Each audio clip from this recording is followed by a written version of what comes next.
Hola amigos, bendiciones, qué gusto, qué placer saludarles en este hermoso día. Gracias nuevamente por conectarse, gracias por estar acá en este tu canal Tesoro del Cielo. Hoy continuamos con el estudio del Salmo 51 que lleva por título Oración de Arrepentimiento. El Salmo 51 es un salmo de confesión, de arrepentimiento y restauración de un alma contrita, quebrantada a causa del pecado. Este salmo es uno de los salmos más hermosos escritos por el rey David. Este es sin duda un cántico palpitante con la agonía de un alma afligida por el pecado que nos ayuda a reflexionar y a comprender la estupenda maravilla de la misericordia eterna de nuestro Dios.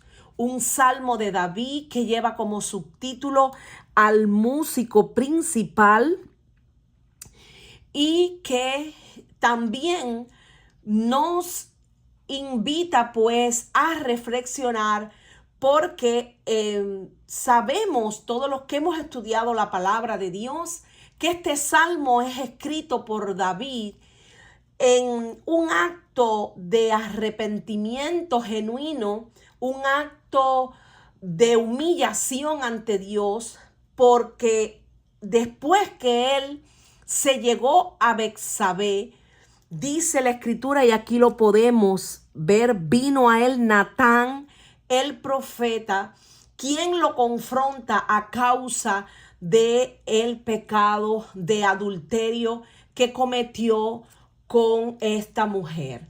Para entender el motivo tenemos que ir al contexto y estudiar primeramente lo sucedido, porque los eventos se describen clara y dolorosamente en los capítulos 11 y 12 de Segunda de Samuel. Así que si ya te conectaste, yo te invito a que busques tu Biblia, a que te sientes cómodamente, busques tu libreta de notas y que estés muy atento porque este estudio ya acaba de comenzar. Quería decirles que muy pronto voy a estar publicando pues con mucha más frecuencia. He estado en estos días con muchas situaciones que no me habían permitido pues estar transmitiendo semanalmente como normalmente siempre publico, pero para la gloria de Dios ya la semana esta que culmina salgo para la gloria de Dios de vacaciones y espero en su favor poder pues continuar con todos los estudios de la palabra de Dios y quiero pues que me mantengan en sus oraciones porque ciertamente hay situaciones que a veces se nos presentan y que sabemos que Dios es quien nos ayuda. Él es el que nos da también la fuerza para poder seguir adelante y siempre pues tenemos que tener presente sobre todas las cosas que llevar el mensaje del evangelio es algo que nosotros como hijos de Dios tenemos que hacerlo primeramente porque amamos a Dios con todo nuestro ser. Es un compromiso que tenemos con Él, es nuestro pacto de amor a Él también. Y pues queremos agradarle y también pues queremos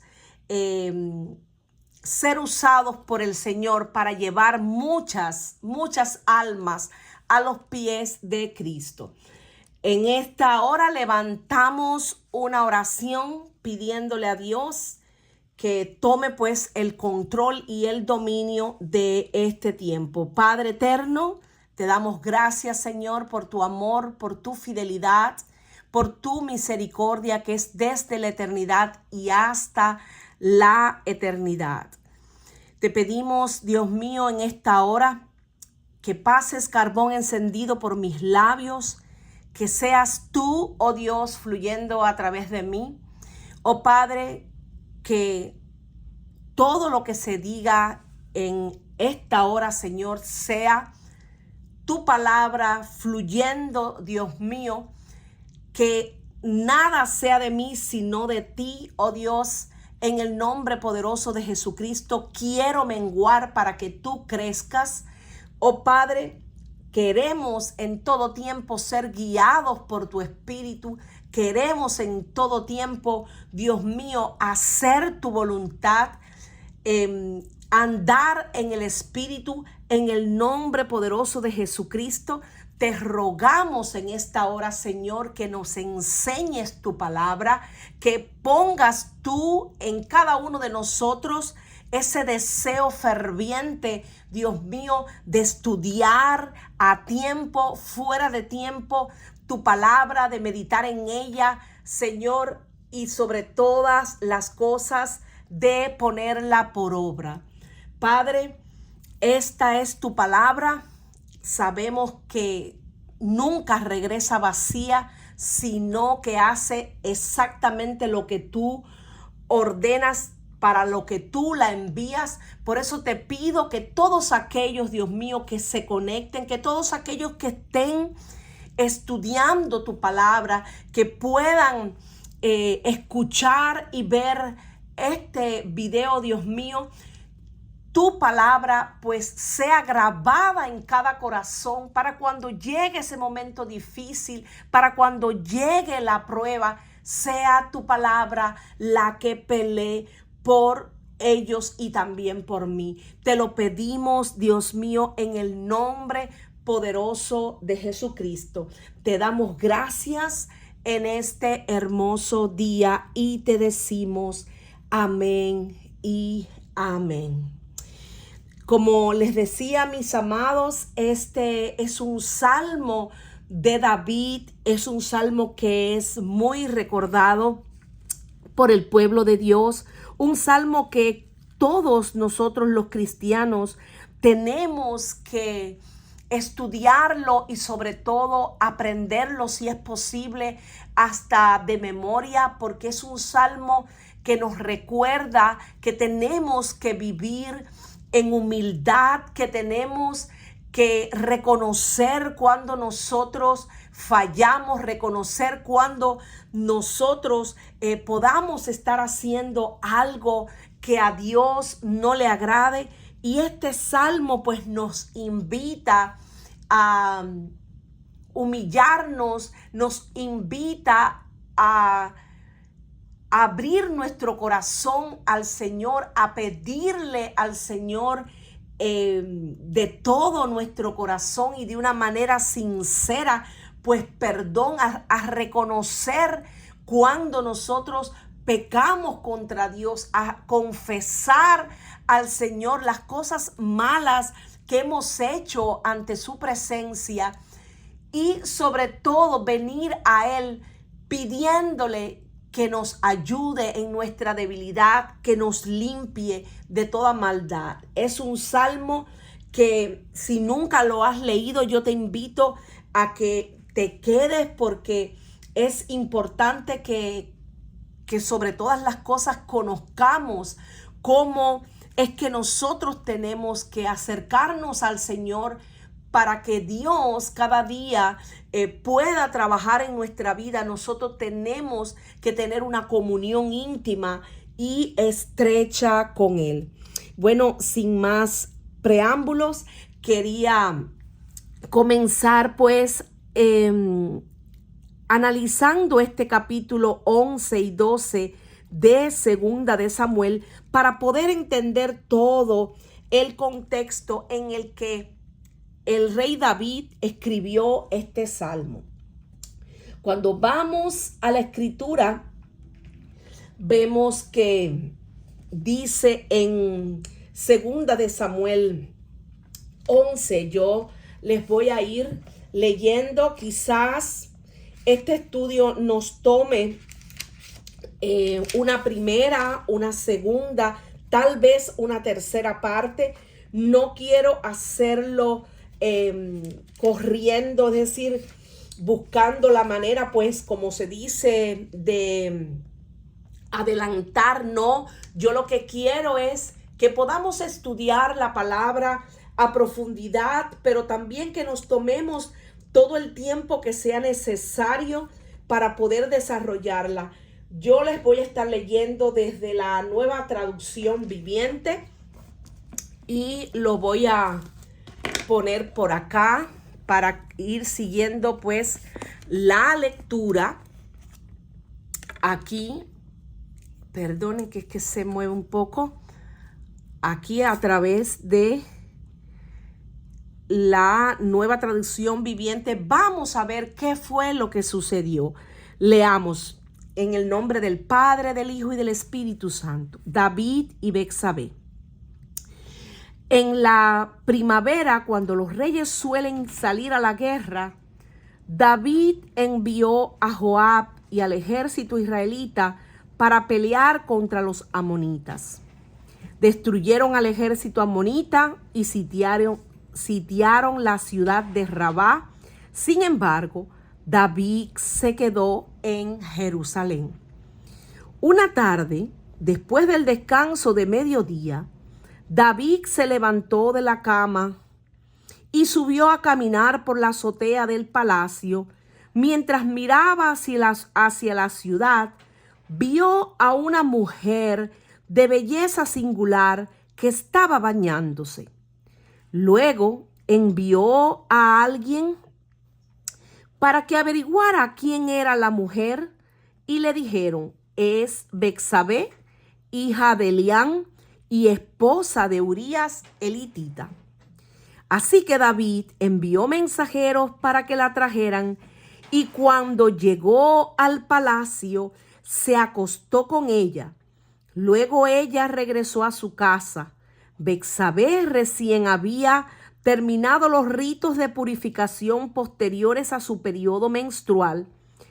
Tiempo después, cuando Betsabé descubrió que estaba embarazada, le envió el siguiente mensaje a David: estoy embarazada.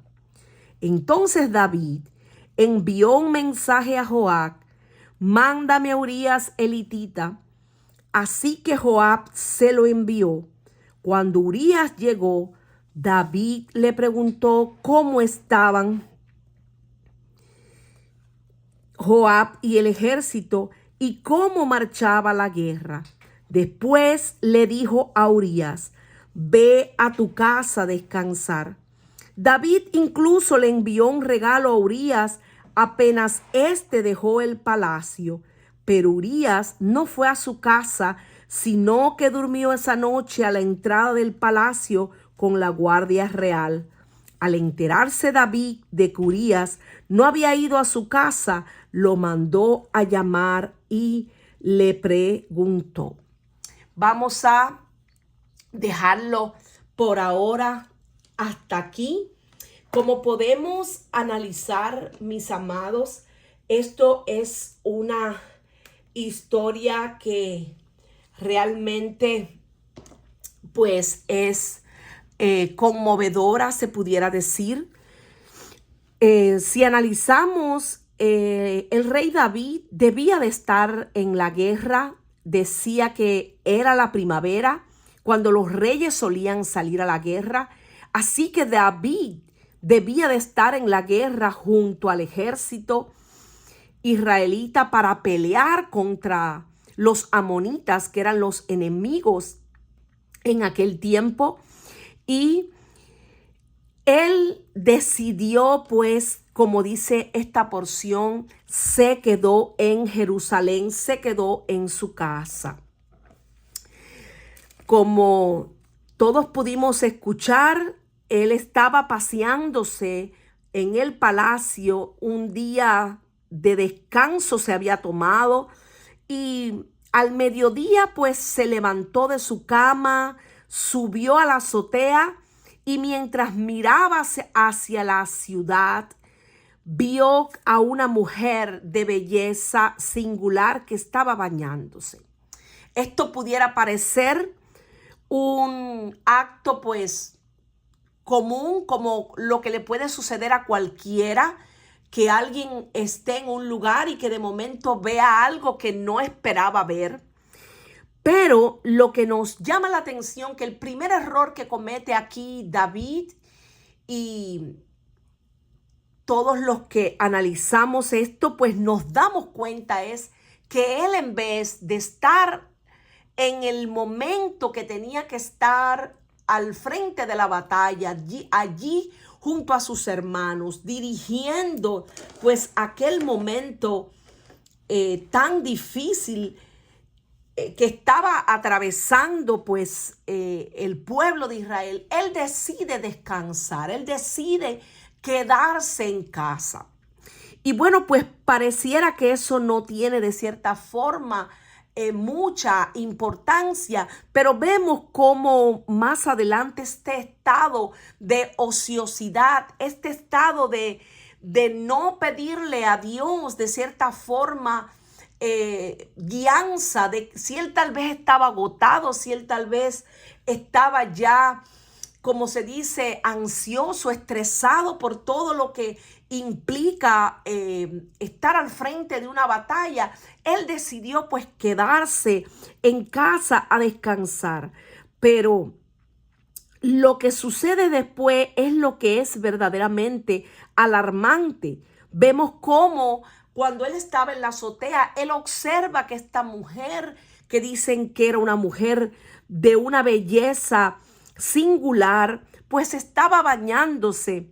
Y él, al ver a aquella mujer que era muy hermosa, pues en vez de irse de la azotea, en vez de entrar al menos y ponerse a orar, ponerse a pedirle a Dios que le ayudara en medio de aquella situación. Sabemos que el rey David era un hombre que tenía muchas esposas, tenía también concubinas.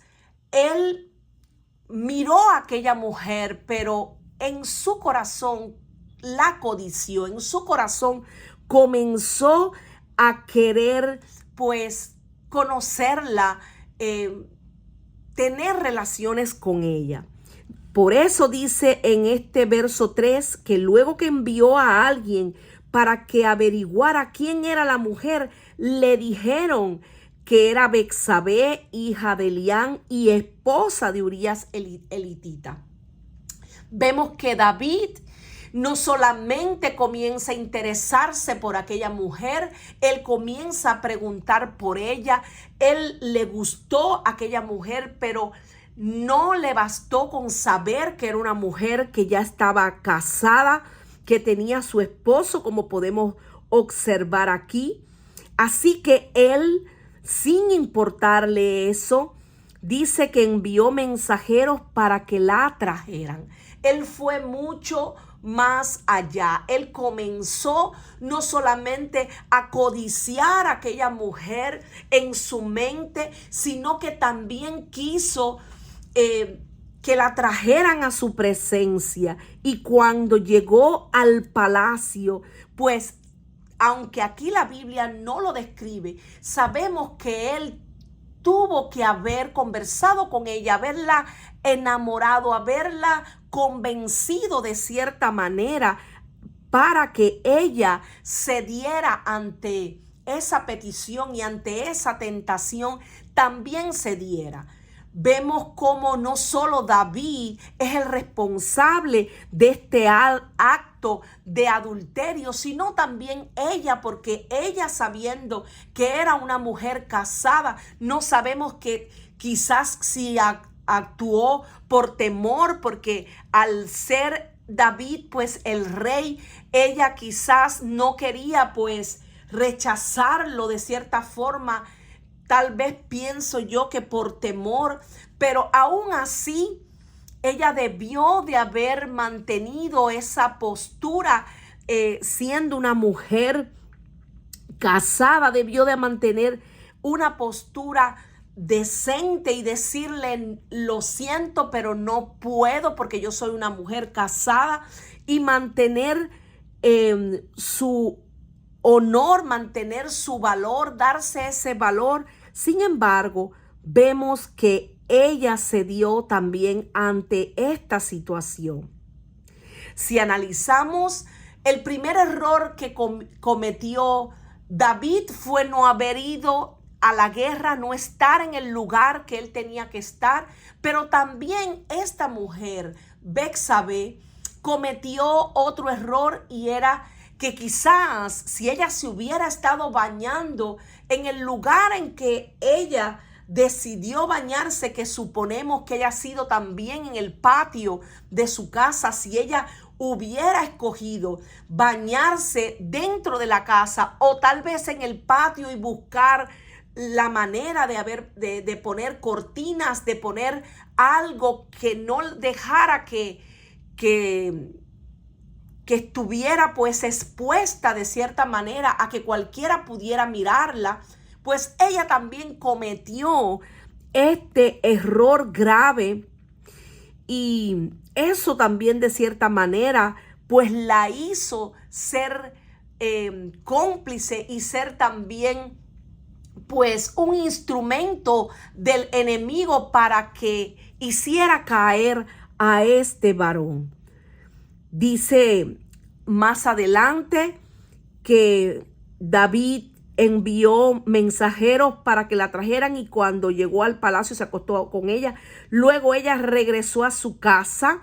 Ya Betsabé recién había terminado los ritos de la purificación posteriores al periodo menstrual, es decir, que ya ella había terminado prácticamente, como decimos nosotros las mujeres, había salido de su menstruación, es decir, que estaba en su momento de mayor fertilidad.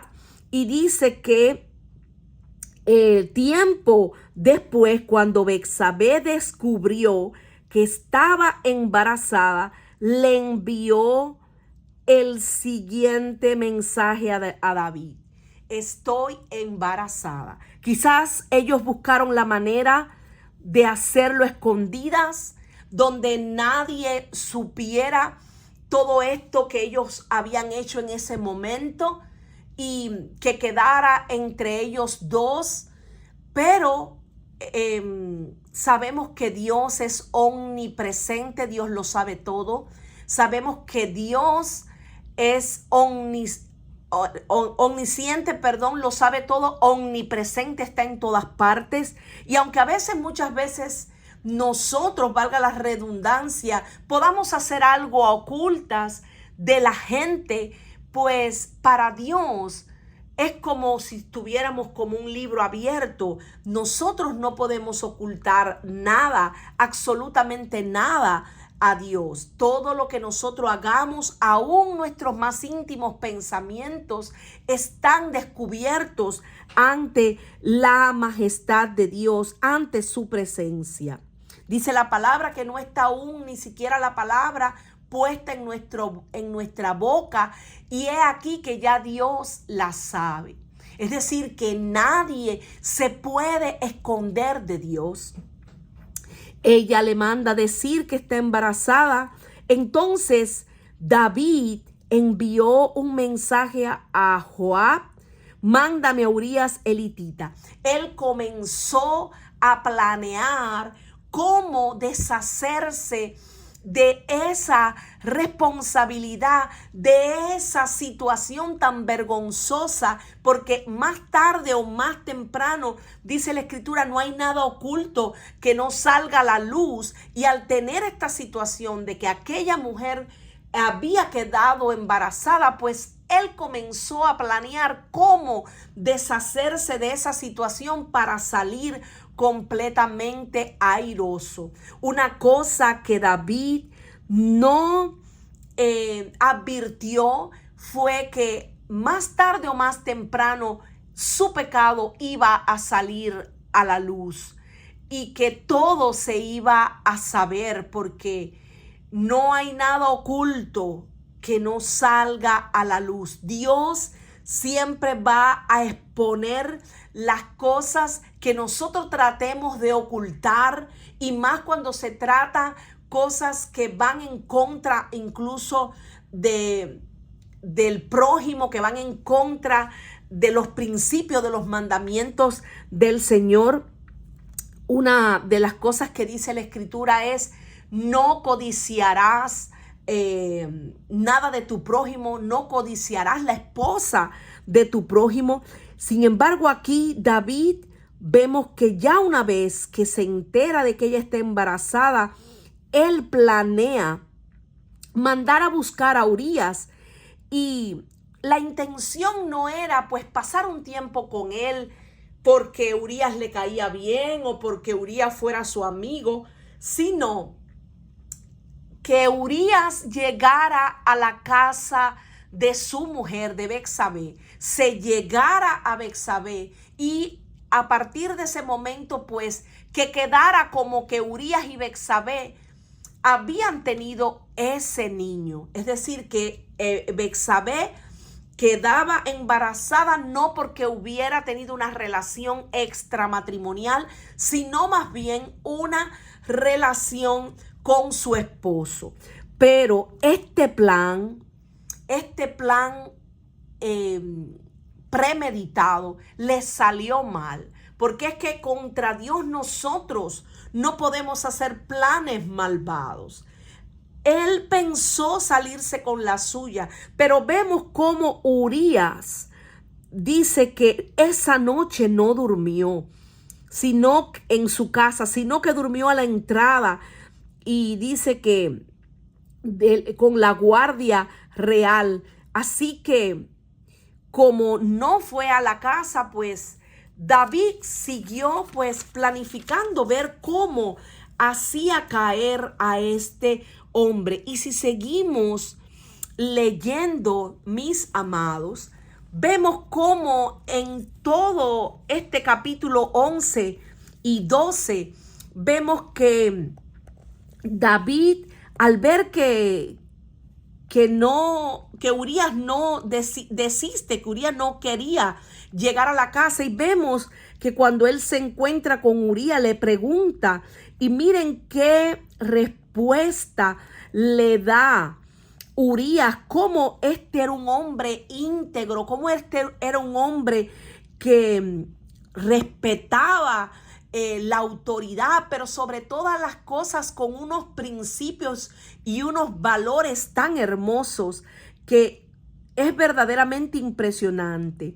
Miren lo que le pregunta David: ¿qué pasa? ¿Por qué no fuiste anoche a tu casa después de haber estado fuera por tanto tiempo? Urías le contestó: el arca y el ejército de Israel y el de Judá están viviendo en carpas, y Joab y los hombres de mi señor están acampando a cielo abierto.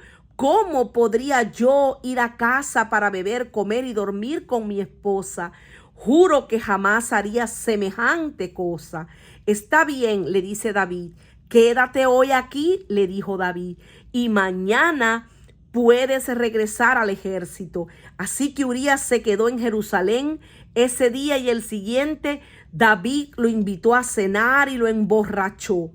Pero aún así no logró que Urías se fuera a la casa con su esposa, sino que nuevamente se quedó a dormir a la entrada del palacio con la guardia real. Vemos cómo David no solamente premedita esta idea malvada de hacer que este hombre regresara a su casa, tuviera relación con su mujer para decir luego, cuando saliera a la luz que ella estaba embarazada, pues que el hijo obviamente iba a ser de Urías. Es decir, todo el mundo, nadie iba a sospechar de David.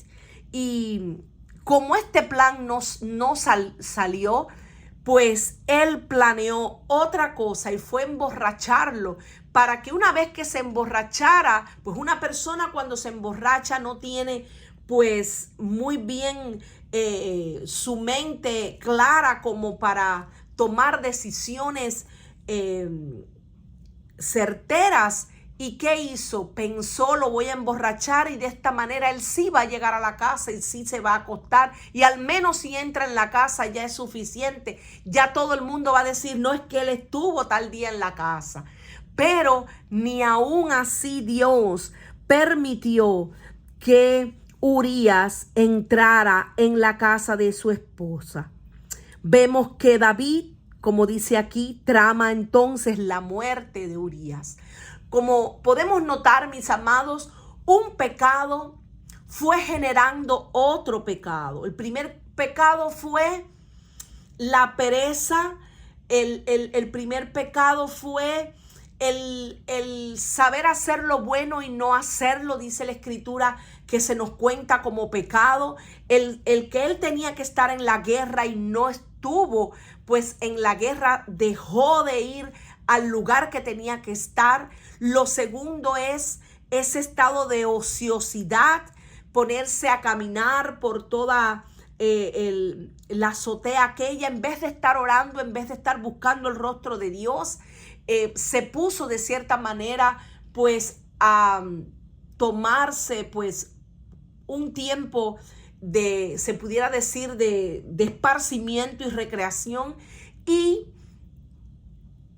al tener pues el encuentro con aquella mujer de una manera visual, es decir, tener esa tentación, pues cedió a esa tentación, no le bastó, la mandó a buscar, se acuesta con ella, sale embarazada y comienza a tramar entonces, después que la codicia, después que adultera, cómo hacer caer a este hombre, a Urías, y en un testimonio, dando hasta incluso un testimonio pues falso, porque le hizo creer como que lo había mandado a buscar porque quería saber de la guerra, porque quería conversar con él acerca de la guerra, y mediante pues mentiras y algo intrigante contra aquel hombre, pues planeó también su muerte. Vemos, si continuamos estudiando toda esta palabra, que no la voy a leer toda para dejarles a que ustedes después pues busquen con más detalle la Escritura y puedan saber con detalle lo que sucedió.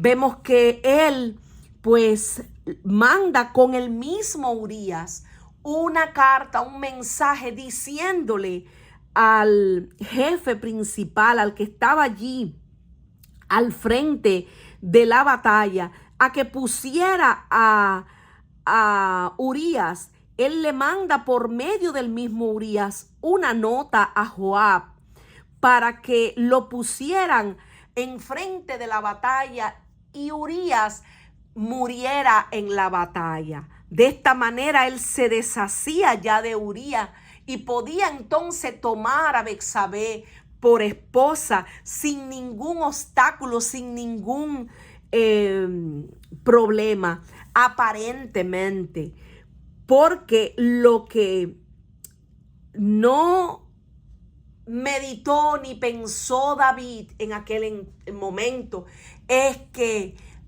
Dios no puede ser burlado, es que con Dios nosotros no podemos jugar. Es decir, hay cosas que muchas veces pensamos que las hacemos y las estamos haciendo, y tal vez en ese momento pues no estamos viendo una consecuencia inmediata, pero nadie puede burlarse de Dios. En este momento él quizás lo hizo y no pensó. Es como que él se desconectó completamente y quiso pues ocultar su pecado, ocultar todo lo que había sucedido, y sabemos que tuvo pues consecuencias nefastas. Vemos más adelante cómo cuando ya él muere, que como cuando Urías muere, vemos que él manda a buscar a Betsabé, y ya entonces estando allí, dice que ella pasó a ser una de sus esposas, luego dio a luz un hijo, pero el Señor estaba disgustado con lo que David había hecho. Entonces, cuando Dios envía a Natán a reprender a David, y una de las cosas que leemos cuando vemos este capítulo 12 es como Natán le dice que había dos hombres en cierta ciudad, que uno era rico y el otro pobre. Y el hombre rico poseía muchas ovejas y ganado en cantidad, pero el hombre pobre no tenía nada, solo una pequeña oveja que había comprado. Él crió esa ovejita, la cual creció junto con sus hijos, y la ovejita comía del mismo plato del dueño y bebía de su vaso, y él la cunaba como una hija. Dice que cierto día llegó una visita a la casa del hombre rico, pero en lugar de matar un animal de su propio rebaño, de su propia manada, tomó la ovejita del hombre pobre, la mató y la preparó para su invitado. Y vemos que en esta misma escritura, pues David dice que se pone furioso ante escuchar aquella historia. Él llegó a creer toda la historia que Natán le estaba haciendo. Era como una parábola. Cuando nos damos cuenta, dice: tan cierto como que el Señor vive, juró, cualquier hombre que haga semejante cosa merece la muerte. Debe reparar el daño dándole al hombre pobre 4 ovejas por la que le robó, o por no haber tenido compasión. Entonces Natán le dijo a David: tú eres ese hombre. El Señor Dios de Israel dice: yo te ungí rey de Israel y te libré del poder de Saúl. Te di la casa de tu amo, sus esposas y los reinos de Israel y Judá. Y si eso no hubiera sido suficiente, te habría dado mucho más. ¿Por qué entonces despreciaste la palabra del Señor e hiciste este acto tan horrible? Pues mataste a Urías y elitita con la espada de los amonitas y le robaste a su esposa. De ahora en adelante tu familia vivirá por la espada, porque me has despreciado al tomar a la esposa de Urías para que sea tu mujer. Esto dice el Señor: por lo que has hecho haré que tu propia familia se rebele en tu contra. Ante tus propios ojos daré tus mujeres a otro hombre y se acostarán con ellas a la vista de todo. Tú lo hiciste en secreto, pero yo haré que esto suceda abiertamente a la vista de todo Israel. Y bueno, mis amados, esto es la historia en la que David es confrontado. Vemos cómo una vez que Natán le hace, pues le dice esta parábola, David se sintió confrontado por todo lo que estaba escuchando, y a partir de ahí es que nace este hermoso Salmo 51 que vamos a comenzar a leer.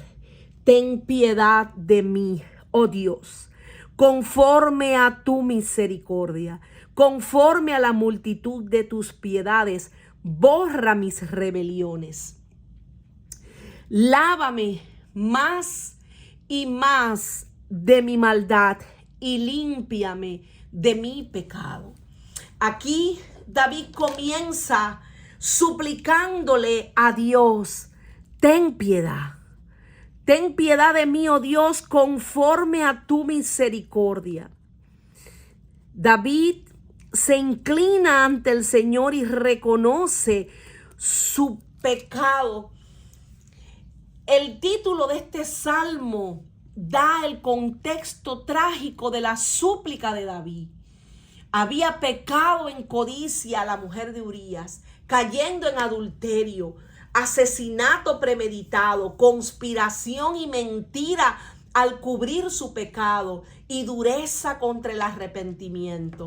Fue necesaria la audaz confrontación de Natán el profeta para sacarlo de esto. Sin embargo, una vez conmovido, David vino con gran honestidad, humildad y quebrantamiento ante Dios. Ten piedad de mí, oh Dios. Es la oración de un hombre que sabe que ha pecado y ha dejado de autojustificarse. David le dijo a Natán: pequé contra Jehová.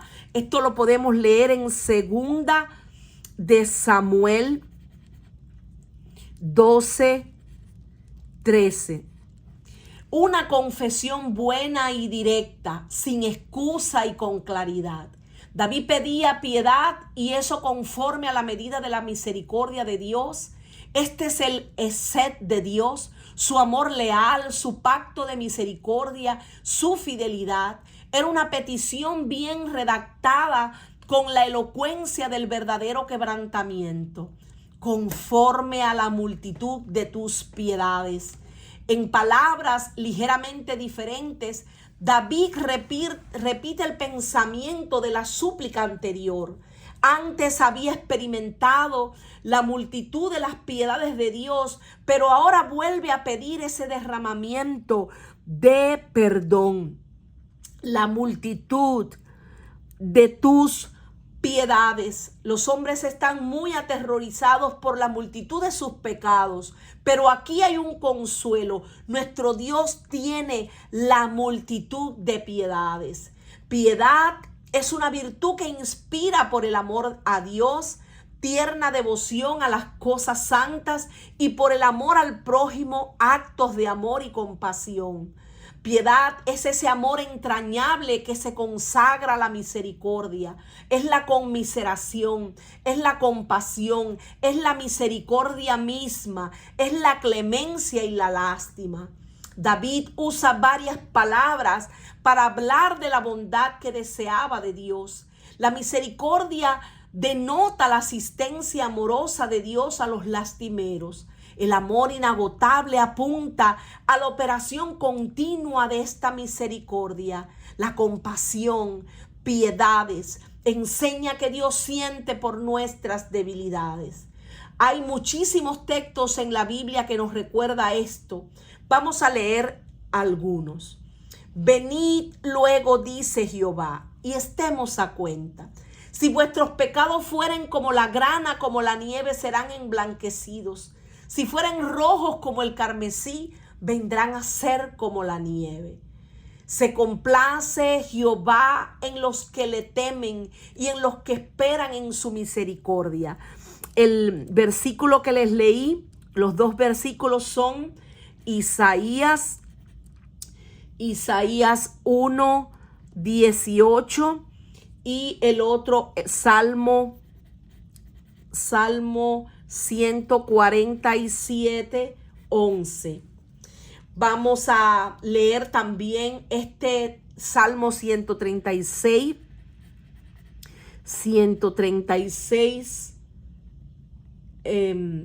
23, que dice: Él es que en nuestro abatimiento se acordó de nosotros, porque para siempre es su misericordia. Pero de día mandará Jehová su misericordia, y de noche su cántico estará conmigo, y mi oración al Dios de mi vida. Es el Salmo 42:8. Con mi voz clamaré a Jehová, con mi voz pediré a Jehová misericordia. Eso lo encontramos en el Salmo 142,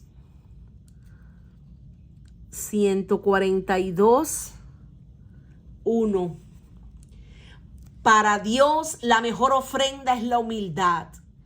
Tú, mi Dios, no desprecias a quien con sinceridad se humilla y se arrepiente.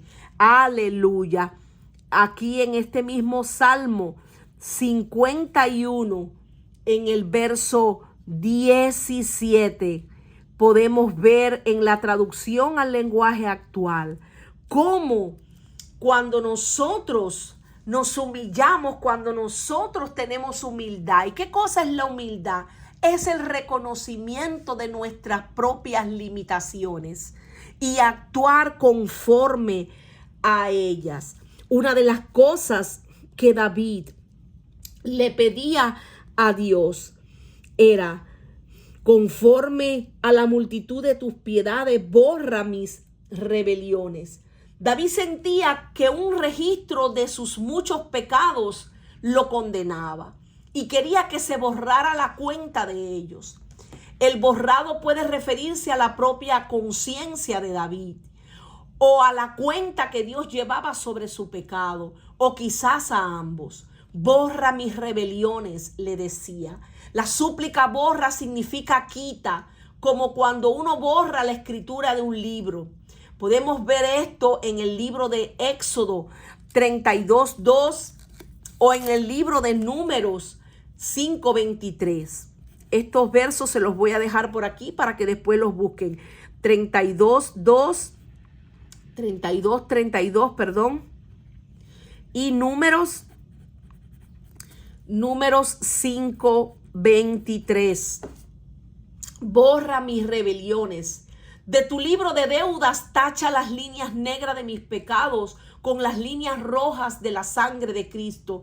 De los pecados de mi juventud, de mis rebeliones no te acuerdes, Señor. Conforme a tu misericordia, acuérdate de mí por tu bondad, oh Jehová. Eso mismo también escribió el salmista en el Salmo 25:7. Y si vamos a Isaías 43:25, vemos cómo Dios nos dice: yo soy el que borro tus rebeliones por amor de mí mismo y no me acordaré de tus pecados. Aleluyas.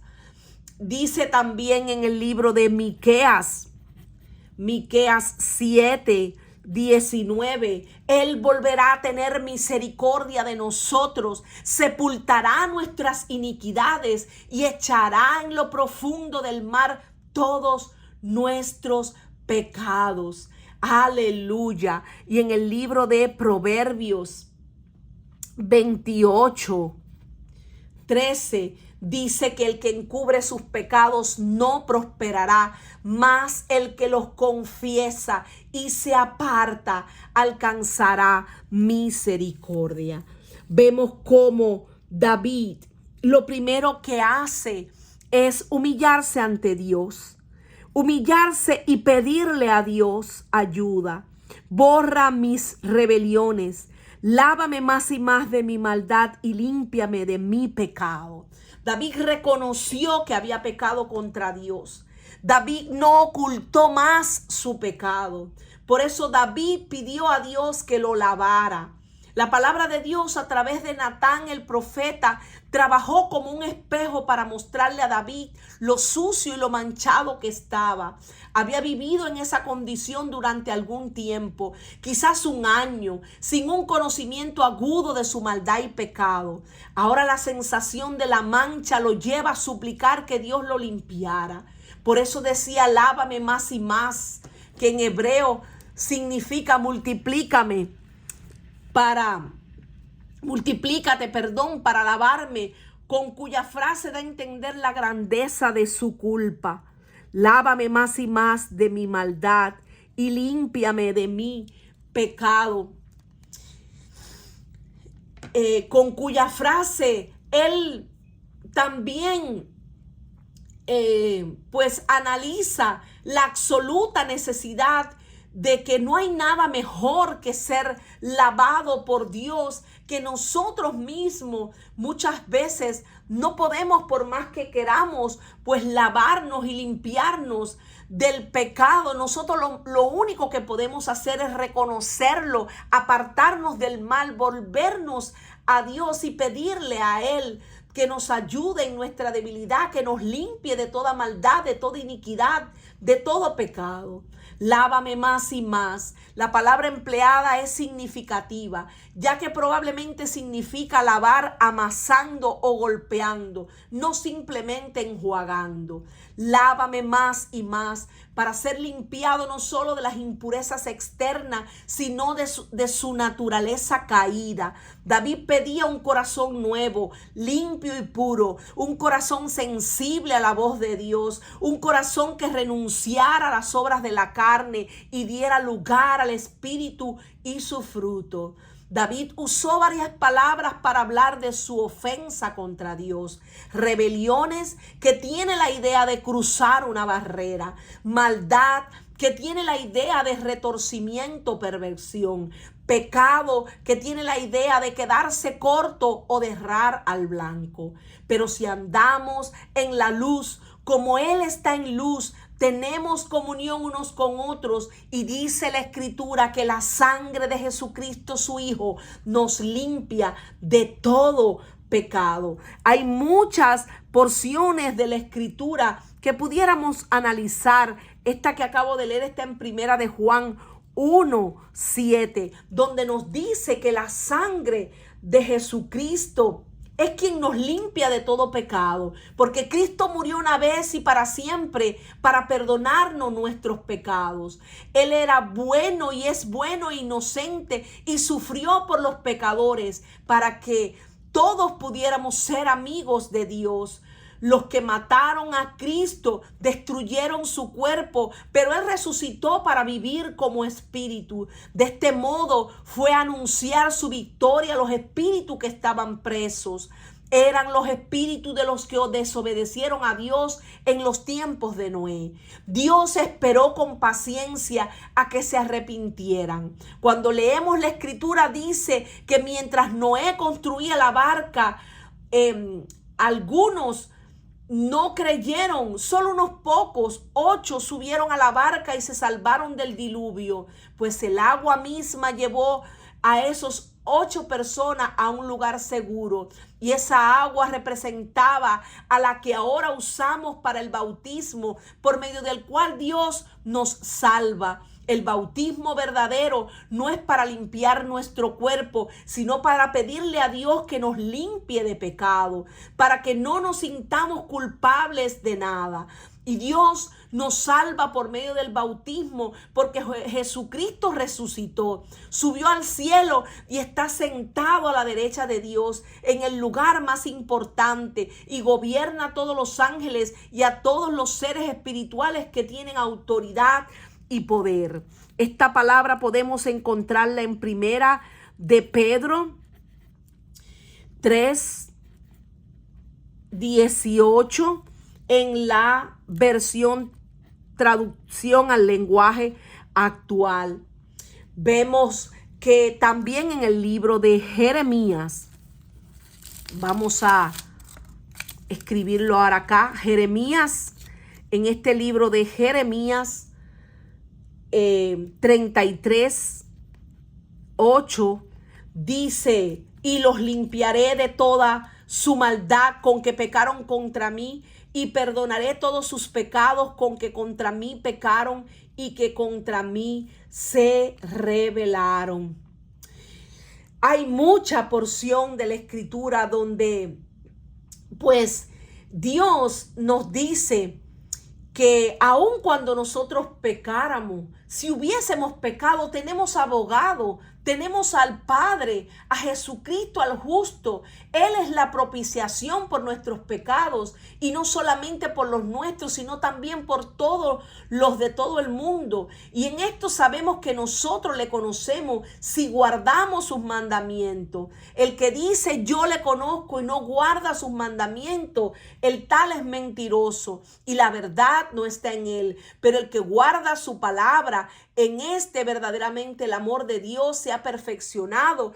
Por esto sabemos que estamos en él. El que dice que permanece en él debe andar como Jesús anduvo. Y esto está en Primera de Juan 2, del 1 al 6.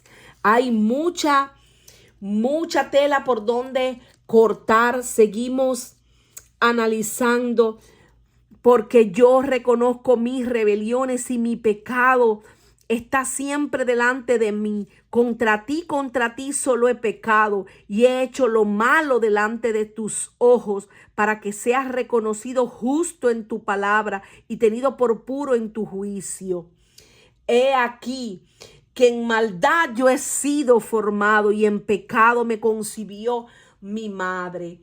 David se dio cuenta de que no era solo una, sino múltiples rebeliones. Hizo esto sin excusas, sin racionalizaciones y sin buscar a alguien más a quien culpar. El autor es plenamente consciente de su condición ante Dios. Confiesa, lo sé, con énfasis, dice yo. Se conoce a sí mismo íntimamente y ve lo rebelde que ha sido. Y mi pecado está siempre delante de mí.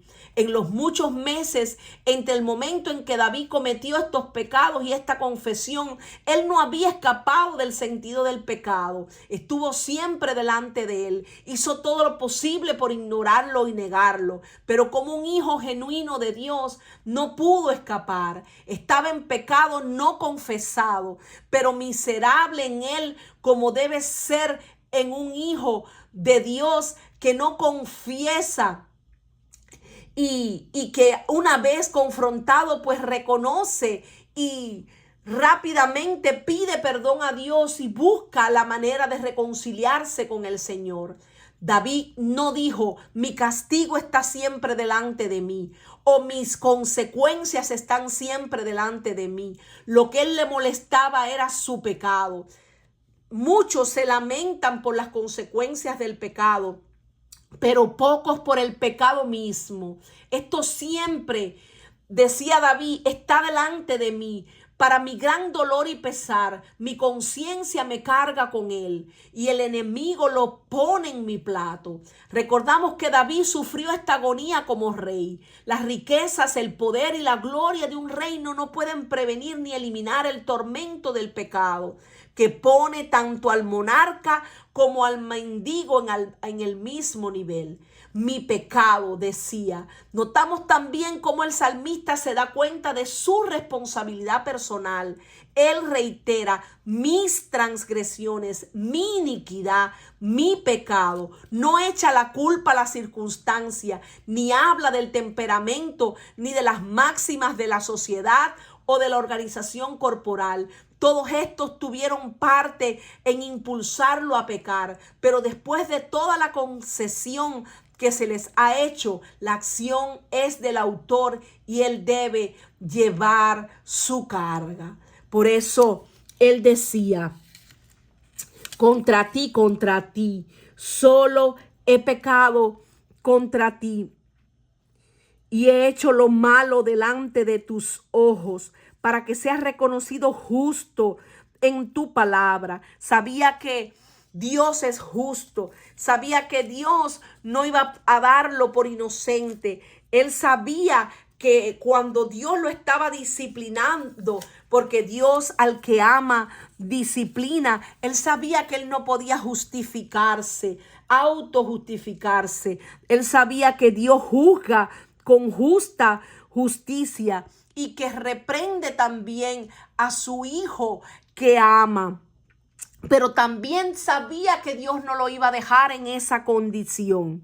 Y vemos que si seguimos estudiando ese libro de segunda de Samuel 11 y 12, vemos que Natán el profeta, una vez que lo confronta, pues no lo exaspera. Natán el profeta le da la palabra de parte de Dios, pero luego vemos cómo de cierta manera no vemos que Natán pues lo esté constantemente acusando, ni mucho menos sacándole en cara todo lo que había hecho. Sencilla y llanamente le da el mensaje de parte de Dios, y yo supongo que orara por David. Sabemos que muchas veces cuando caemos ante el pecado, ante la tentación, pues hay personas que puedan darse cuenta de la condición en la que hemos estado y vienen y quizás te dan una palabra de parte de Dios y tú la recibes, o tal vez en ese momento pues no te sientes del todo pues dispuesto a reconocer, porque en nuestra humana debilidad a veces fallamos, pero muchas veces no queremos reconocer en qué fallamos. Pero una vez que ya sí reconocemos que hemos fallado y le pedimos perdón a Dios y nos humillamos ante Dios y Dios nos perdona y Dios nos limpia de toda maldad y de todo pecado, vemos cómo aún así el hombre ya no nos mira de la misma manera. Vemos cómo ya el hombre comienza a juzgarnos, comienza a condenarnos de cierta manera, porque es que el hombre juzga, el hombre condena, pero Dios es el que nos levanta, Dios es el que nos restaura, Dios es el que dice: yo soy el que borro tus rebeliones, yo soy el que te limpio de tu maldad, y si tú caíste 7 veces cae el justo, pero yo te levanto. Pero qué difícil es, mis amados, que aún en el pueblo de Dios, nosotros como cristianos muchas veces vemos un hermano caído y no somos capaces de levantar a ese hermano, sino más bien de juzgarlo y de buscar la manera pues de que como se dice, de echar más leña al fuego, como decía el mismo Señor Jesucristo: si del árbol verde hicieron lo que hicieron, ¿qué quedará para el seco? Muchas veces somos muy dados a condenar a las personas y no nos damos cuenta que esto es también pecar contra Dios, es también pecar contra el prójimo. Por eso David decía: he aquí, en maldad yo he sido formado y en pecado me concibió mi madre. Y no es justificando de que por su naturaleza pecaminosa lo que él había hecho pues tuviera de cierta manera pues alguna licencia para pecar, porque aunque venimos de una naturaleza pecaminosa, aunque estamos en esta carne, nosotros no militamos según la carne, nosotros somos hijos de Dios y andamos en el Espíritu. Tenemos que andar en el Espíritu porque eso es lo que Dios demanda de nosotros. David sabía que cometer este pecado de adulterio era pecar no solamente contra Dios, sino contra su propio cuerpo, pero también pecar contra Betsabé, contra la familia de Betsabé, pecar contra su propia familia, porque este pecado le trajo después mucho sufrimiento a David, y no solamente a David, también a Betsabé. Sabemos que el hijo que tuvieron en común murió. Ese primer hijo, por más que David lloró, él no pudo quedarse con aquel niño. Por más que le suplicó al Señor, el Señor tomó aquel niño. Y vemos que también la espada no se apartó. A partir de ese momento tuvo consecuencia, no se apartó de su casa. Vemos cómo Absalón después se levanta contra David y quiere usurpar el trono. Vemos cómo muere también Absalón por traición y al querer usurpar el trono de su padre. Y Absalón pues se acuesta con las concubinas de David, y ocurrieron muchas cosas desde el mismo momento que David peca contra Dios.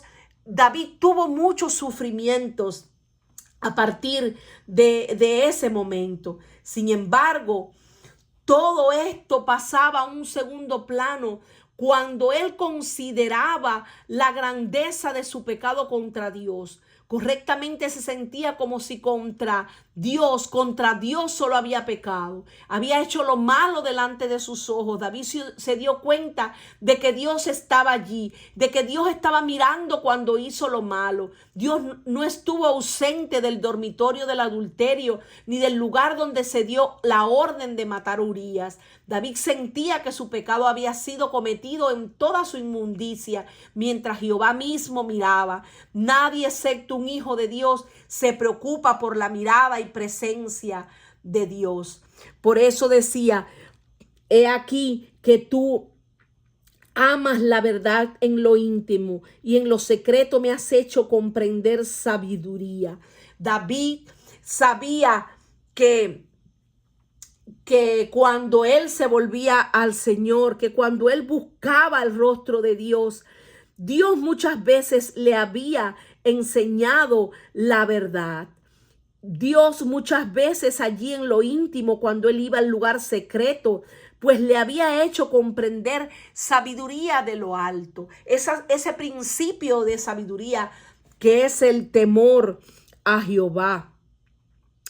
Pero cuando vemos que la confesión del pecado de David no era solo para liberarse de la gran carga de su pecado y culpa, más aún era para darle gloria a Dios. Al confesar su pecado, David esperaba confirmar la justicia y el carácter santo de Dios, demostrando que sus mandamientos eran buenos y justos, incluso cuando David los quebrantó. Porque no adulterarás, no matarás, no hurtarás, no dirás falso testimonio, no codiciarás, y cualquier otro mandamiento en esta sentencia se resume: amarás a tu prójimo como a ti mismo. Eso lo podemos encontrar en el libro de Romanos 13:9. Romanos 13:9. David conocía muy bien que él había hecho lo malo. David sabía que matar era pecado, que codiciar era pecado, que cometer adulterio era pecado, que hurtar era pecado, pero que también dar un falso testimonio contra su prójimo y codiciar la mujer de su prójimo y hacer lo malo ante el Señor era una manera pues de pecar contra Dios. Nosotros como hijos de Dios, aunque estamos bajo la gracia, eso no nos da licencia para pecar. Por eso vemos que David no nació de una relación pecaminosa cuando él dice, he aquí en maldad he sido formado y en pecado me concibió mi madre. No se refiere a que él había nacido de una relación pecaminosa. Esa no es la idea. Tampoco en su idea era excusar, como yo les decía, su pecado, sino más bien el propósito iba más allá de las acciones específicas. Era pues darle la gloria a Dios y reconocer que ante un Dios santo nosotros no tenemos excusas. Por eso le decía, tú amas la verdad en lo íntimo. Cuando nosotros nos acercamos a Dios con un corazón sincero, cuando nosotros confesamos nuestro pecado, dice que Él es fiel y justo para perdonar nuestros pecados y limpiarnos de toda maldad. Si nosotros aun cuando pecamos contra alguien, dice que confesamos nuestras ofensas unos a otros y oramos unos por otros, somos sanados, porque la oración eficaz del justo puede mucho. Y sabemos que Jesús, que no conoció pecado, por nosotros se hizo pecado para que nosotros fuésemos hechos justicia de Dios en él. Esto está en 2 de Corintios 5:21. Entonces, pues dice aquí, purifícame con hisopo y seré limpio, lávame y seré más blanco que la nieve, Hazme oír gozo y alegría, y se recrearán los huesos que has abatido. Esconde tu rostro de mis pecados y borra mis rebeliones. David insistía en que Dios lo purificara. David esperaba que Dios hiciera una obra de limpieza espiritual y moral y que lo hiciera en relación con el sacrificio expiatorio de un sustituto. El hisopo se usaba para aplicar la sangre del cordero pascual y eso lo vemos en el libro de Éxodo 12:22. El hisopo también se usaba para rociar el agua purificadora del sacerdote y eso lo vemos en el libro de Números 19:18. Todos estos versículos se los dejo para que lo estudien con profundidad. En la ley levítica eran los sacerdotes quienes usaban el hisopo para rociar el agua purificada. Aquí el salmista pide al Señor que sea su sacerdote, que tome el hisopo y lo declare limpio de todo pecado. David no pensó ni por un momento que podría limpiarse él solo. Necesitaba que Dios lo limpiara y que lo hiciera a través de la sangre del sacrificio perfecto, anticipado por los sacrificios de animales. Purifícame. Está basado en la palabra para pecado, chatá, y literalmente significa quita el pecado de mí. David quería que su pecado fuera completamente purificado. Lávame y seré más blanco que la nieve, decía. David sabía que la limpieza de Dios era efectiva. Su pecado era una mancha profunda, pero la pureza se podía restaurar. Sentimos que David hablaba con la voz de la fe. Puede ser difícil para el pecador convencido creer en una limpieza tan completa. Se necesita fe para creerle a Dios a pesar de la duda y la dificultad. Dios podría hacerlo como si nunca hubiésemos pecado. Tal es el poder de la obra purificadora de Dios sobre el corazón, que Él puede restaurarnos la inocencia y hacernos como si nunca hubiéramos sido manchados de transgresión. Por eso David acudía a Dios, porque sabía que el hombre no lo iba a perdonar, pero Dios, si él se arrepentía de todo corazón, sí. Por eso David decía, hazme oír gozo y alegría, y se recrearán los huesos que has abatido. David sentía este quebrantamiento apropiado para el pecador bajo la convicción del Espíritu de Dios. Era tan severo que sentía como si sus huesos estuvieran rotos. Confiado en que esta era la obra del Espíritu de Dios, David podía orar para que esto que le condujera al gozo y a la alegría, que de su quebranto pudiera regocijarse. Es algo terrible ser confrontado tan directamente con la negrura de nuestro pecado. Sin embargo, Dios quiere que incluso esto sea preludio de gozo y alegría. La restauración del gozo era su meta. Está pidiendo con gran cosa, busca gozo para un corazón pecador, música para huesos triturados, una oración absurda quizás para cualquier persona que no tuviera conocimiento de un Dios misericordioso, de un Dios de amor, en cualquier lugar o para cualquier persona que no conozca al Señor. Esto pudiera ser algo absurdo, menos para Dios. Aleluya. Esconde tu rostro de mis pecados, decía David. Insistía, borra todas mis maldades. Repetidas veces David pide perdón y restauración. En la repetición vemos que esto no fue algo fácil para David. Esto no se expresaba con la facilidad ni se recibía fácilmente por la fe. En cierto sentido, David tuvo que luchar tanto con Dios como con él mismo para llegar al lugar en el que él debía de estar. Ante nuestros pecados, Dios esconde su rostro. Tanta santidad no puede aprobar el pecado, la maldad y la iniquidad. Con un poco de ira, dice la Escritura, escondí mi rostro de ti por un momento, pero con misericordia eterna tendré compasión de ti, dijo Jehová, tu Redentor. Y eso lo podemos encontrar en Isaías 54, verso 8. Y bueno, mis amados, esto es todo por hoy. Espero que esta primera parte haya sido de grande bendición para ustedes como lo ha sido para mí. Les pido una vez más que me mantengan en sus oraciones, que compartan esta enseñanza con sus amigos para que pueda llegar a muchas personas. Compártanla, por favor. Y si no se han suscrito al canal, pues que lo hagan, porque vamos a seguir estudiando la preciosa palabra de Dios. Recordemos que es un mandato de nuestro Dios, que tenemos que escudriñar las Escrituras, porque en ellas es que nosotros conocemos más al Señor, a su voluntad, a lo que Él quiere y demanda de nosotros.